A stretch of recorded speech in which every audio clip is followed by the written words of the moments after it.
اب ہے دعا تجھ سے بس اتنا بھلا کرنا، ہر ایک سے محشر میری معاف عطا کرنا، وہ وقت قیامت جب ہر اپنا پرایا ہو۔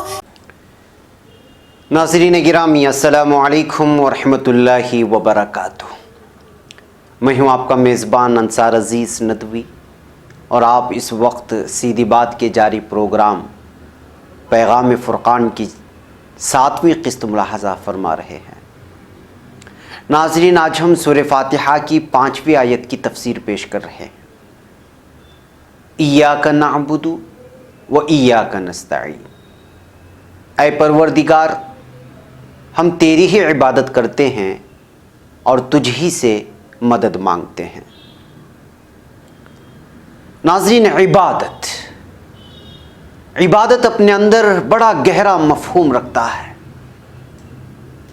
یہ بات مفسرین کے درمیان مشہور ہے کہ سارے قرآن کا راز سورہ فاتحہ میں ہے، اور پوری سورت کا راز اس آیت ایاک نعبد و ایاک نستعین میں پوشیدہ ہے۔ آیت کے پہلے حصے میں شرک سے بیزاری کا اعلان پایا جاتا ہے، دوسرے حصے میں اپنی طاقتوں اور قوتوں کے کمال کا انکار موجود ہے، اللہ تعالیٰ کی طرف اپنے تمام کاموں کی سپردگی ہے۔ اس مضمون کے حامل اور بھی بہت ساری آیتیں قرآن پاک میں ہمیں ملتی ہیں۔ مثال کے طور پر سورہ ہود کی 123ویں آیت ہے، اللہ ہی کی عبادت کرو اور اسی پر بھروسہ کرو، تمہارا رب تمہارے اعمال سے غافل نہیں ہے۔ اور اسی طرح سورہ ملک کی 29ویں آیت، کہہ دیں کہ وہی رحمان ہے، ہم اس پر ایمان لے آئے اور اسی پر ہم نے توکل کیا۔ اسی طرح سورہ مزمل کی 9ویں آیت 9، مشرق و مغرب کا رب وہی ہے، اس کے سوا کوئی معبود نہیں، تو اسی کو اپنا کارساز سمجھ۔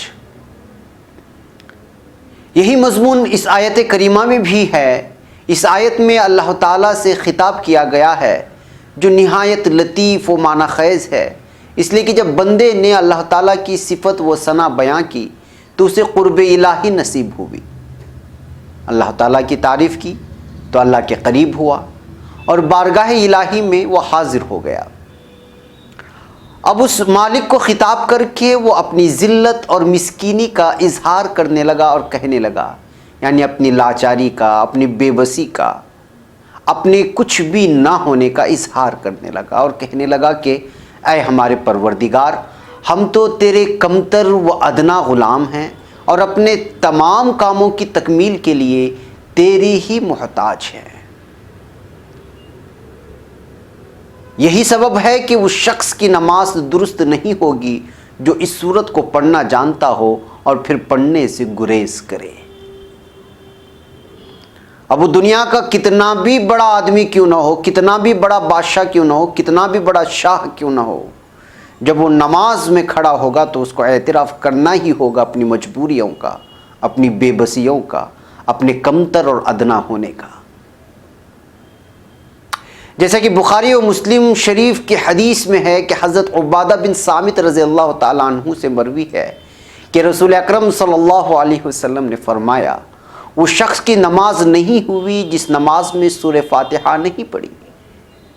صحیح مسلم شریف میں حضرت ابو ہریرہ رضی اللہ عنہ سے مروی ہے کہ حضور اکرم صلی اللہ علیہ وسلم نے فرمایا، اللہ تعالیٰ کا فرمان ہے کہ میں نے نماز کو اپنے اور بندے کے درمیان نصف نصف بانٹ لیا ہے، اس کا آدھا حصہ میرا ہے اور آدھا حصہ میرے بندے کے لیے ہے، اور میرے بندے کے لیے وہ ہے جو وہ طلب کرے۔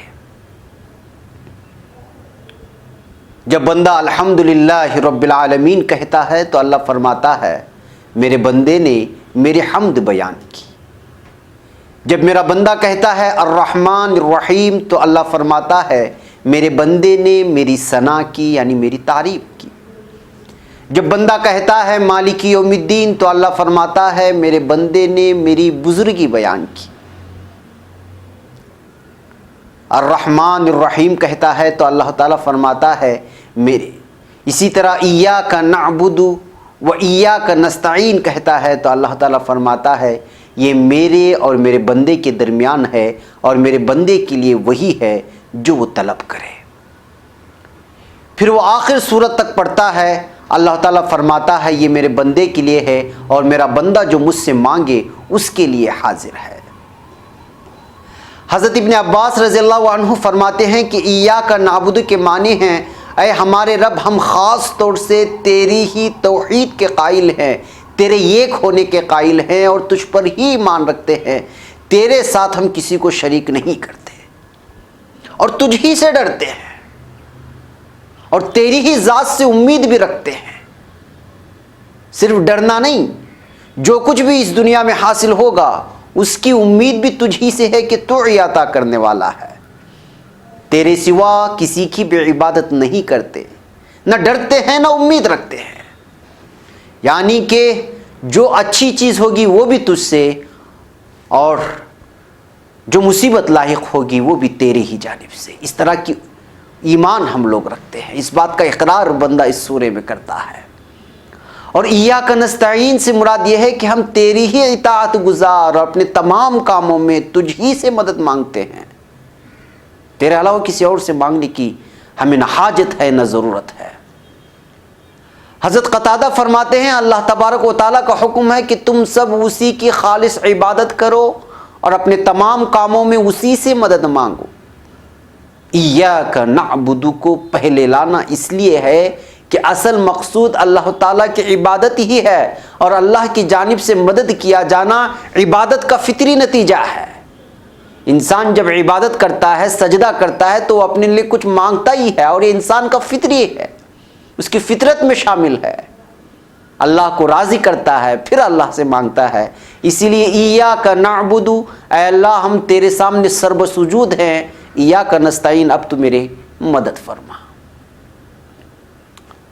جو رب تعالیٰ نے فضل کو ظاہر کرتا ہے اور یہ مل کر رہتا ہے, مدد کی طلب اور طلب کی تکمیل دونوں میں زیادہ اہمیت والی چیز کو ہی مقدم رکھا گیا اور رکھا جائے گا اور اسی شے کو لایا جائے گا جو بہر صورت عطا ہونے والی ہے. واللہ اعلم. ناظرین, ایک اہم بات نوٹ کرنے کی ہے, وہ یہ کہ یہاں جمع کا صیغہ لایا گیا ہے. ہم تیری ہی عبادت کرتے ہیں اور ہم تجھی سے استعانت کے طلبگار ہیں. گویا مانگنے والا اکیلا ہونے کے باوجود بندہ تمام بندوں کی جانب سے عبادت کیے جانے کا اعلان کر رہا ہے اور تمام بندوں کی جانب سے مدد مانگ رہا ہے. یہاں اجتماعی زندگی کی اہمیت کا اظہار اور وضاحت ہوتی ہے. یعنی کہ اس آیت کے ذریعے سے ہمیں اس بات کا اندازہ ہو جاتا ہے کہ اللہ تعالیٰ کے نزدیک اجتماعیت اور اتحاد کیا معنی رکھتا ہے. یعنی وہ جماعت میں کھڑا ہو یا امام بنا ہوا ہو, اسے اپنی اور اپنے سارے اہل ایمان بھائیوں کی جانب سے اقرار کرنا ہے کہ وہ سب اسی کے بندے ہیں اور اسی کے عبادت کے لیے پیدا کیے گئے ہیں. کسی شاعر کا قول ہے جس کا ترجمہ ہے, مجھے اس کا غلام کہہ کر ہی پکارو کیونکہ میرا سب سے اچھا نام یہی ہے. لیکن اللہ تعالیٰ نے اپنے رسول اکرم صلی اللہ علیہ وسلم کا نام عبد یعنی غلام انہی جگہوں پر استعمال کیا ہے جہاں اس نے اپنی بڑی بڑی نعمتوں کا ذکر کیا ہے. مثلا قرآن کریم, قرآن نازل کرنا, نماز میں کھڑا ہونا, معراج کرانا وغیرہ وغیرہ. آپ اس کی تفصیل دیکھنا چاہتے ہوں تو سورہ کہف کی پہلی آیت اور سورہ جن کی 19ویں آیت وہاں جا کر کی ملاحظہ کریں. قرآن پاک نے یہ تعلیم بھی ہمیں دی ہے کہ اے نبی کریم صلی اللہ علیہ وسلم, جس وقت تمہارا دل مخالفین کی جھٹلانے کی وجہ سے تنگ ہو جائے تو تم میری عبادت میں مشغول ہو جایا کرو. یعنی جب تم پر کوئی بھی مصیبت نازل ہو جائے, آپ صلی اللہ علیہ وسلم کے ذریعے سے اللہ تعالیٰ ہمیں کہنا چاہ رہا ہے کہ جب کوئی مصیبت نازل ہو جائے تو تم مجھے یاد کر لیا کرو, یعنی نماز کے لیے رکعت باندھ لیا کرو. وَلَقَدْ نَعْلَمْ کے الفاظ استعمال ہوئے ہیں, یعنی ہم جانتے ہیں کہ مخالفین کی باتیں آپ کا دل دکھاتے ہیں، آپ ایسے موقع پر اپنے رب کی تسبیح اور حمد بیان کیا کرو اور سجدہ کرو، عبادت کرو، اور موت کے وقت تک اپنے رب کی عبادت میں لگے رہو۔ یہ اللہ تعالیٰ اپنے حضور اکرم صلی اللہ علیہ وسلم کو، اپنے نبی کو فرماتا ہے، اور اس کا پیغام آنے والی قیامت تک کی انسانیت کے لیے یہی ہے کہ جب بھی تمہیں مصیبت لاحق ہو تو تمہارے پالن ہار کی جانب، تمہارے رب حقیقی کی جانب تم پلٹ جاؤ اور اس کے سامنے سجدہ ریز ہو جاؤ، پھر تمہاری مصیبتیں ایک ایک کر کے چھٹتی ہوئی چلی جائیں گی۔ بہرکیف ناظرین، وقت ہو چلا ہے، ہم انشاءاللہ اپنے اگلے پروگرام میں پیغام فرقان کے ذیل میں قرآن کی آیات کی تفسیر کا یہ سلسلہ جاری رکھیں گے۔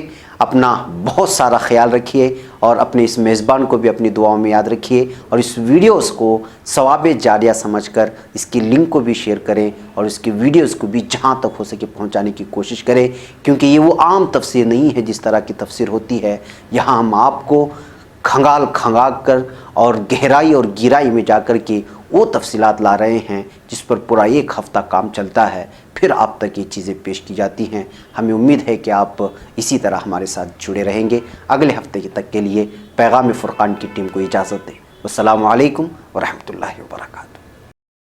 رب ہے دعا تجھ سے بس اتنا بھلا کرنا، ہر ایک سے محشر میری معاف عطا کرنا۔ وہ وقت قیامت جب ہر اپنا پرایا ہو،